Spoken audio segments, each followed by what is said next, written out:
Assalamualaikum warahmatullahi wabarakatuh. Perkenalkan, saya Fatma Lestari, dosen Departemen K3 Fakultas Kesehatan Masyarakat Universitas Indonesia.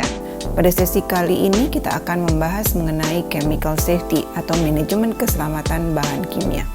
Tujuan dari sesi kali ini adalah memahami konsep manajemen keselamatan bahan kimia atau chemical safety, memahami konsep chemical inventory management system, memahami konsep chemical risk assessment, menerapkan konsep safe chemical storage and handling.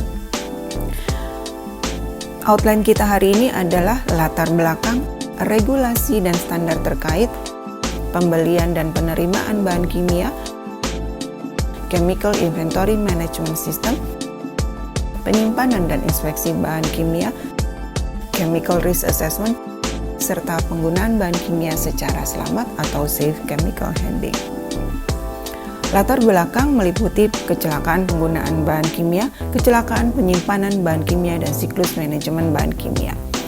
Berikut ini kita lihat kecelakaan pada penggunaan bahan kimia. Kecelakaan kerja terjadi pada tanggal 4 Mei 2014 yang melibatkan pegawai subkontraktor, di mana korban melakukan aktivitas penyelaman namun salah menggunakan gas argon dengan fish mouth yang digunakan untuk menyelam, di mana tabung gas yang digunakan berlabel argon yang seharusnya yang digunakan adalah udara.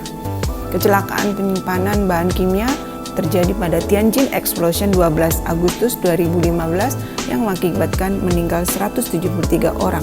Fasilitas ini menyimpan kalsium karbid, sodium nitrat, dan potasium nitrat.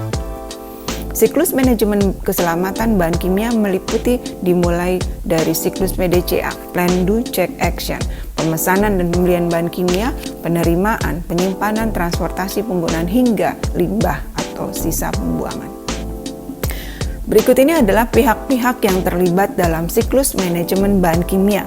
Pada tahap planning, yaitu seseorang yang bertanggung jawab untuk mendesain chemical management plan, meliputi owner, operator, licensee, owner, representative. Pada tahap implementasi, seseorang yang bertanggung jawab untuk mengimplementasikan chemical management plan, antara lain supplier, site supervisor, supervisor. Pada tahap eksekusi, antara lain adalah orang yang bertanggung jawab untuk mengeksekusi chemical management plan, antara lain pekerja dan supervisor. Semuanya adalah keseluruhan proses. Diskusikan bagaimana menurut Anda masing-masing pihak ini dapat berperan dalam manajemen keselamatan bahan kimia. Selanjutnya kita akan membahas mengenai regulasi dan standar terkait pengelolaan bahan berbahaya, baik di Indonesia maupun internasional. Regulasi B3 di Indonesia meliputi From Cradle to the Grave, menghasilkan, mengolah, menyimpan, transportasi, dan limbah, sehingga beberapa kementerian terlibat dalam penyusunan regulasi ini: Kementerian Lingkungan Hidup dan Kehutanan, Kementerian Perindustrian, Kemenaker, dan Kementerian Perhubungan. Regulasi terkait bahan berbahaya di Indonesia disajikan pada list berikut ini.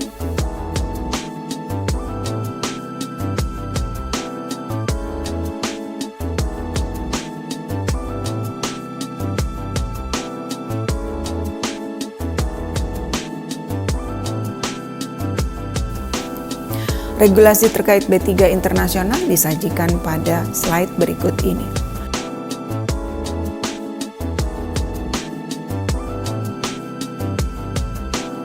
Pembelian dan penerimaan bahan kimia. Siklus manajemen bahan kimia dimulai dari pembelian dan penerimaan yang akan kita bahas sebagai berikut. Hierarki pengendalian bahaya meliputi siklus manajemen kimia. Pada tahap planning diupayakan penerapan hierarki pengendalian, yaitu dimulai apabila bisa dilakukan eliminasi atau substitusi ataupun engineering control. Pada tahap implementasi perlu dipertimbangkan pengendalian menggunakan engineering control, administrative control, dan PPE. Pada tahap eksekusi perlu diterapkan administrative control dan PPE, dan seluruhnya adalah keseluruhan proses. Kita akan bahas berikutnya mengenai Chemical Inventory Management System. Manfaat sistem inventory menghemat waktu, menghemat biaya, memenuhi peraturan yang berlaku, memudahkan pencarian, menghindari duplikasi pemesanan bahan kimia. Beberapa definisi yang penting adalah inventory, yaitu database yang mendaftar tabel bahan kimia yang digunakan, sistem inventory dan penelusuran, alat dan prosedur untuk memperbarui informasi dan lokasi penyimpanan.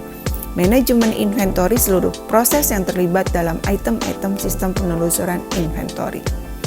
Prinsip utama sistem manajemen inventory bahan kimia atau CIMS, Chemical Inventory Management System, meliputi pembuatan kebijakan, prosedur, dan tools untuk manajemen bahan kimia hingga memenuhi persyaratan perundangan.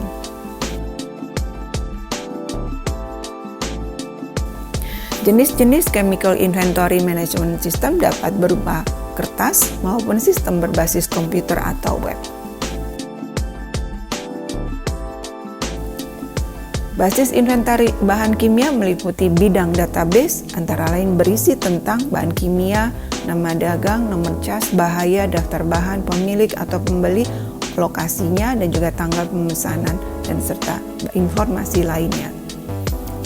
Meliputi juga pencarian dan pelaporan, dan juga sistem generated alert. Inspeksi fisik perlu dilakukan misalnya dengan audit inventory dan memastikan ketepatan database. Pengendalian akses juga perlu dilakukan dan memisahkan level akses ke sistem inventory dan database yang berbeda. Bagi pemesan, pengguna, pimpinan, dan juga menghindari ancaman dari pihak luar dan ancaman dari dalam.